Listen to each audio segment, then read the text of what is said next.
sing a happy song together, and we'll all be a happy family. Hi, welcome back to the channel.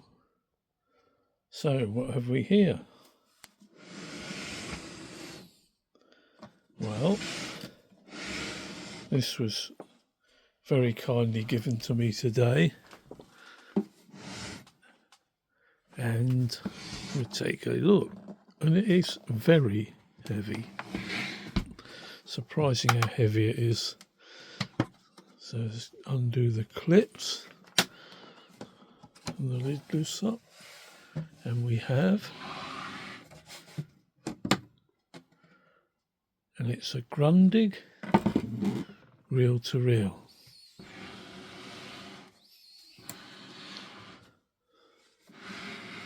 It would date from the 1950s. I was told there were no tapes, that the tapes have been thrown away, but when I opened the cover there was actually a tape in here, and I've taken this off and I played it on the other machine which I restored recently, or repaired recently, and it's full of pop music, so I can't play any of it, but it, because of copyright, but it does seem to be very old pop music, like from about the 1960s or late 50s, so that sort of era. Whether it was actually recorded then or not, I don't know.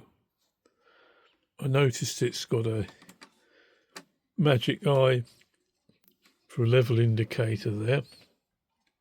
It's quite interesting because you don't have to turn the tape over to play the other side. You've got to play this side, and you've got to play the other side. So you've got fast wind, forward and back. You've got recording, play, track 1 and track 2. So depending on whether you select track 1 or track 2, the tape will run either one way or the other, and you don't have to turn it over to play the other track, which means that it's got 2 erase heads and 2 record playback heads, so that it can work either way. And it's also got 2 speeds. So you've got these 3.75 inch per second and also 7.5 inch per second. Although it's only got a tiny internal speaker, but if it's connected to a decent amplifier, presumably on the high setting, it should give very good sound quality. Looks like there's a badge missing here, unfortunately. That doesn't seem to be anywhere with it. There's a lead there which got a large phone, a large GPO type jack one end. The other end's just got leads with crop clips on. And I think that's really, you can do direct recording, connect that to another source. This front flap lifts up, and on this side there's a microphone. I won't take that all the way out because it's difficult to get in there. I did connect it up to a guitar amplifier and see whether it actually produced any signal. It does very slightly. I don't know how well it'll work with the actual machine. This side, I came to the conclusion that this is the mains lead.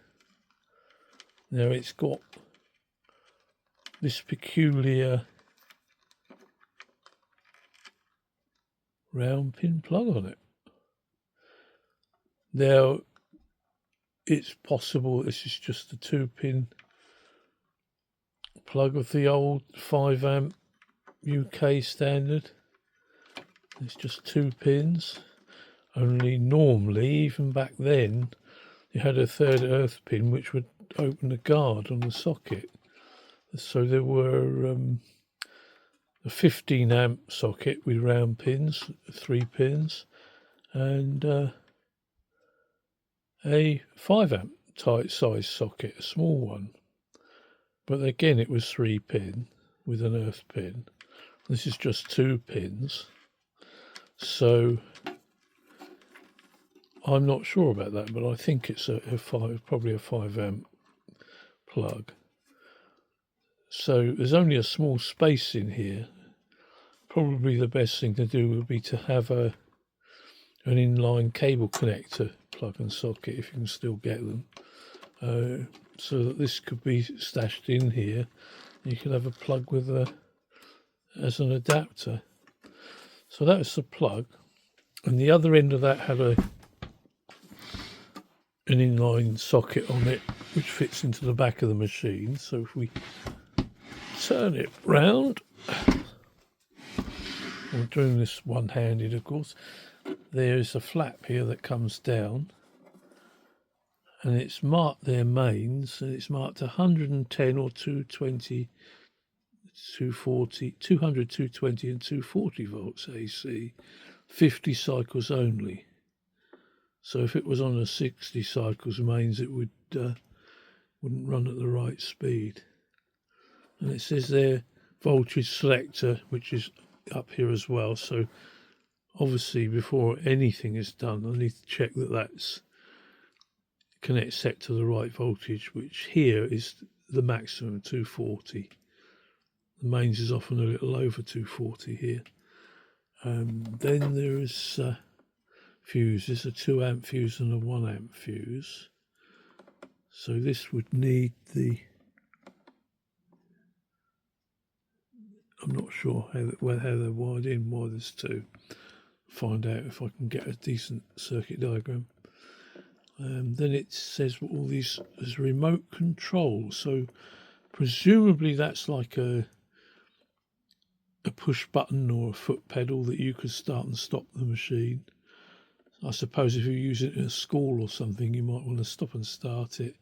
You're using it to learn languages. And there's various sockets there that you can connect to a radio loudspeaker there. So presumably you can feed that into the gram input of a radio and use the radio as the amplifier. I need to look more closely at what all these do. But all these connectors are tucked away under here, which we can't really see at the moment because the light's not on them. But that's under there anyway. And like I say, we've got this tape which we can lift off.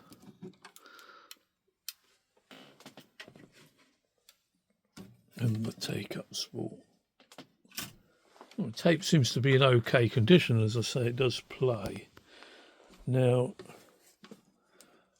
I have pretty much decided that I shouldn't just go ahead and apply power to this to see if it works.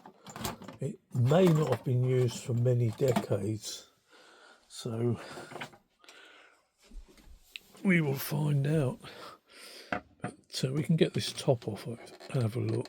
These just pull off straight up, and they're in good condition.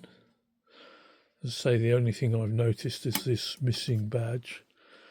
Now, if I could find out what it looked like, if I could get a decent photograph from somewhere, I dare say I could print off and laminate something to stick on there that would look okay, would look the part at least. So those come off, and then these coin screws, or they call them coin screws because they've got wide slots, so you could open them with would have been a halfpenny coin or a penny coin in the day, or a sixpence. That's bringing back memories. But I'm guessing, I don't know, but I'm guessing this was probably mid-50s. We're talking about around about 1955, 1954, something like that. It's very heavy, and sort of, you think, being Grundig, it shouts quality.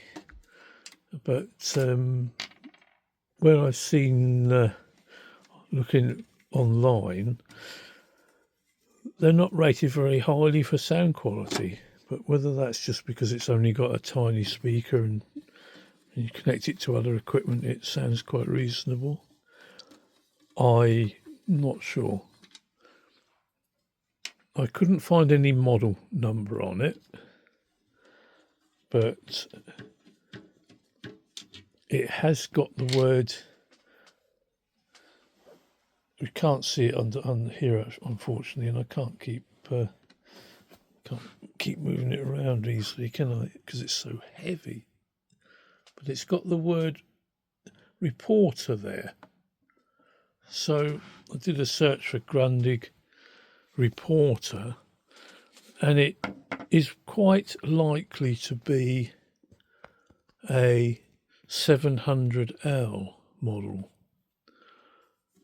Because it's got the extra speeds, there's a 500 which only had the lower speed, and a 700L which had a 2 speeds, and then there's another one which I think is something like 700C, which is a piece of furniture, a big sort of console thing, presumably with a good speaker and everything inside it. But anyway, we can lift the top off of this, and it's quite interesting. I'm not sure what this is about. That's rather interesting. These belts don't look too bad.